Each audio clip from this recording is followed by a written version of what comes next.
Bonjour, bonsoir à tout le monde et bienvenue dans cette vidéo. Aujourd'hui, c'est la suite c'est toujours la suite de la série sur la formation en PHP.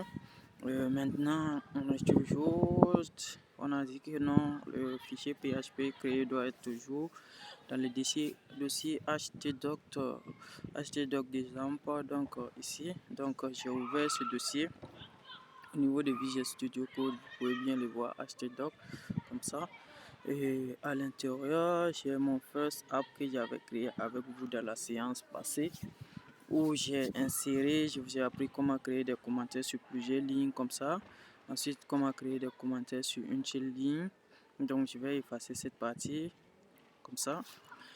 J'enlève ça et on a vu l'instruction echo et print. On va laisser ça travailler avec ça.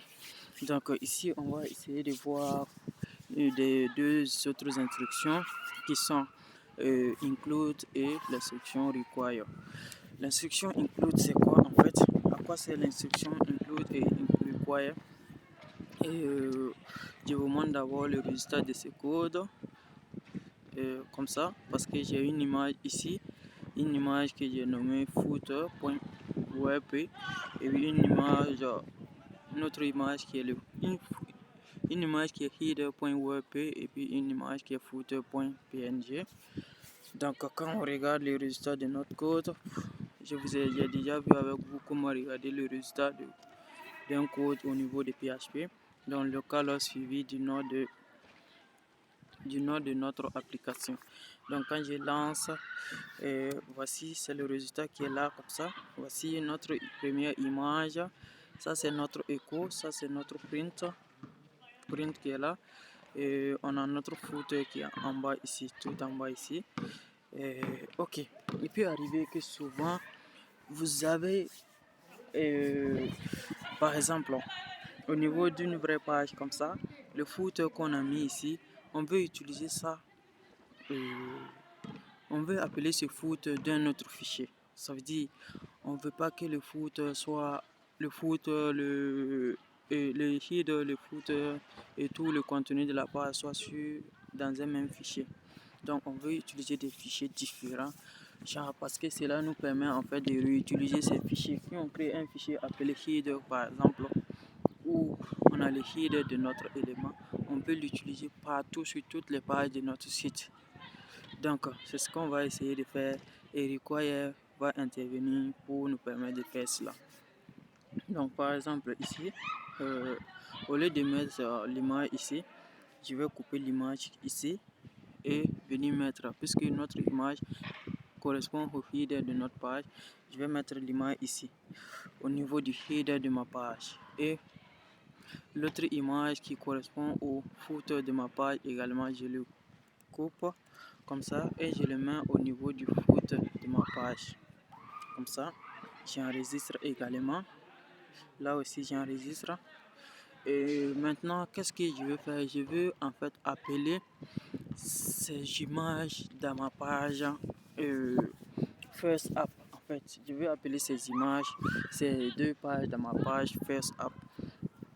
Donc c'est dans ça que va intervenir en fait l'instruction en fait require et include. Ok, donc ici je vais créer un nouveau fichier PHP comme ça, et là comme ça. Donc voici mon fichier PHP et à l'intérieur je vais appeler ma page header, parce que ma page header contient uniquement l'image qu'il y a à afficher. Donc je vais faire ici include en fait, il y a include et il y a include one aussi, c'est à peu près la même chose. Include one c'est juste une variante de include pour s'assurer que l'élément sera appelé juste une fois, mais include l'élément peut être appelé plusieurs fois. Donc c'est ça, juste ça la différence. Et à l'intérieur je mets le chemin qui mène vers le fichier. Ici mon image est juste dans le même dossier que mon fichier, donc tout simplement mon image est juste dans le même dossier que mon fichier, pas l'image plutôt. Et ma page header est juste dans le même dossier que ma page first app. Donc pour appeler ma page header, tout simplement header comme ça, .php. Et je copie la même chose. Et je vais copier avec le code, tout ça. Donc copier. Et je viens en bas, je mets pour le foot aussi. Le foot comme ça. Et j'enregistre. Et si je reviens encore sur ma page, je réactualise. Normalement, je vais trouver encore les mêmes résultats. Donc je réactualise, je vois que j'ai toujours le même résultat, rien n'a changé. Donc c'est ça le rôle du include en fait. Je veux pas, quand je veux pas utiliser, quand je veux mettre un fichier dans un code dans un fichier à part et pouvoir l'utiliser dans plusieurs autres fichiers en utilisant include pour l'insérer. Mais à la place de include, on peut utiliser aussi require. Require comme ça. Et require comme ça. Require. C'est quoi la différence entre include et require? Je viens dans la page, je réactualise, vous allez voir. Et on voit que ça donne toujours le même résultat. Mais quelle est la différence entre include et require? Include en fait, quand notre fichier est appelé, au cas où le fichier n'a pas été retrouvé, require va bloquer toute l'exécution. Et l'exécution va s'arrêter et ça va amener et renvoyer une erreur.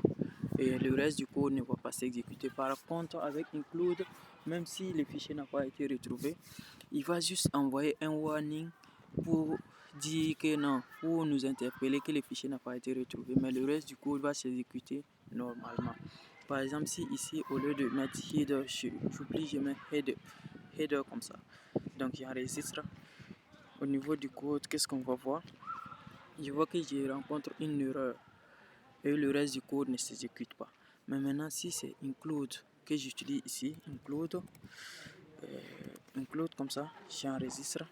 Donc si je viens au niveau du code, je réactualise, je vois que non, ici c'est erreur, mais le reste du code s'est bien exécuté, il n'y a pas eu de problème. Voici, ça s'est exécuté et l'autre aussi s'est exécuté.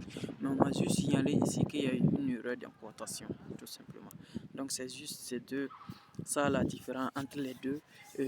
J'espère que vous avez bien saisi ces deux notions et que on va se voir dans une vidéo précédente et suivante pour d'autres tutoriels encore concernant le même tutoriel, la même formation sur PHP.